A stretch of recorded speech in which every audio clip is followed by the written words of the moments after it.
Hello everyone. Just wanted to record a video to talk about four misconceptions or four mistakes I made when I started my tarot journey, and that I would suggest you to avoid if you're just starting yourself. So the first one is that you don't have to buy a tarot deck, but someone needs to give it to you. That's what people say, right? That your very first deck should be gifted. Someone should buy it for you and give it to you. And I think this comes from the fact that a lot of tarot readers, most tarot readers, definitely feel like a calling for this. Like there is like this obsession that you have about tarots, and it's just like won't leave your mind. And that can create some magical, particular situations in which, yeah, literally you get a deck out of nowhere and you were just thinking of getting one. It can happen, definitely, but that's not the rule. It doesn't have to be that way. You can, if you feel this is calling, go into a shop and find the tarot deck that you feel called to, or look at YouTube videos and buy it online. And you just like feel that you need to get a deck and get into the tarots. So why do you have to wait? I think that's a big misconception, and that can also block people and make them wait years and years and years to get the tarot deck to start. And it's really unfair. It's really a shame, I think. So get your own. You don't need to wait.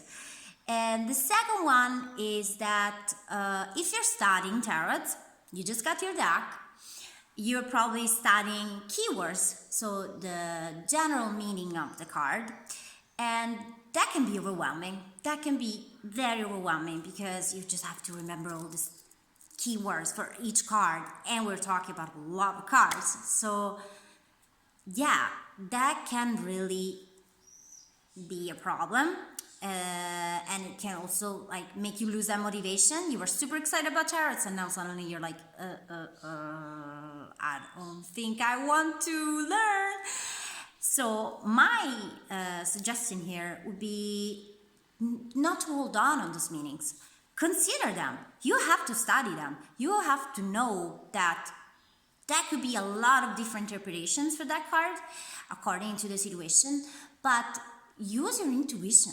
If you look at a card, I don't have any here. Yeah, for example, yeah, the Nine of Wands. What do you see in the Nine of Wands? Forget for a second about what you read about this card and write down like really anything that this card makes you think of. I don't know, being tired, for example, or exhaustion, or a strong person. Write it down. And then this is very important, because then later on, when you do readings for yourself and other people, you start noticing when these keywords come up. Like, wait, here this card means this, and here this card means that. And so my third tip would be to learn to see the different keyword. So this is something no one talks about. That's why I wanted to mention it, because they just say, study the keywords, okay? But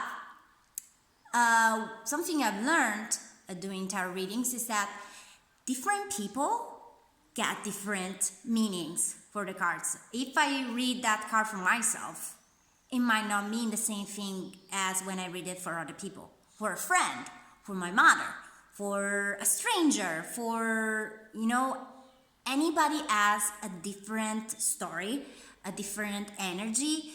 We are different, okay? So the cards are meant to be read differently. So even if you learn all the keywords, it doesn't help you to become a good reader. To become really good at that, you have to be able to see when a card means that, and when the same card means something totally different. So the other suggestion I'll give is to do as many readings as possible to see see when this card means that and when it means something totally different instead. So that was my third tip. And the fourth one is to, as you could have probably already guessed from my third one, use the cards as much as possible. Really, I suggest even like asking very silly questions. Watch out for the deck you're using, because I think that some decks are okay for silly questions and some decks could be not so good for that. Like, you know, you could get very weird cards asking those questions. So see how you feel about the deck you own. Do you really feel like you would accept any kind of question from you? Then use it, and use it for silly questions like, what should I have for dinner? That's a question. And if you see, I don't know, let's see. Let's make an example for that. Okay, the Four of Swords, don't make dinner. You're tired. Get something, online. Order something online. Ask somebody to come bring you food, or ask your significant other, your family, hey, can you cook for me? Because I'm feeling very tired. Don't waste your energy to cook. And that's an example that can really help you to really experience the cards, really start using your brain and getting into the habit of reading the cards. And just like bring them with you. Sometimes you're bored, just pull a card and look at it like, I love this card. Oh, wait, I got the Tower. That's not a very nice card to look at, but you can reflect on this card. You can think, yeah, what are those moments? What have been those moments in which everything fell apart for me? What did I learn from that? So journal about it.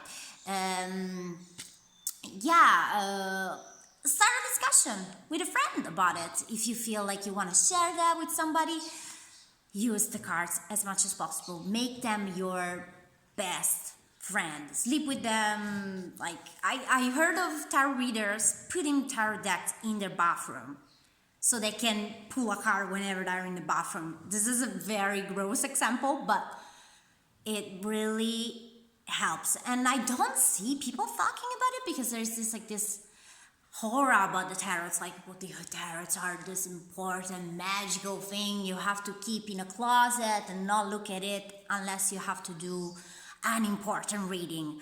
No, I don't think so. I think that this detaches you from the cards, and this will slow down your process of getting in touch with the cards, of really feeling like these are my cards. I could just look at them whenever I need.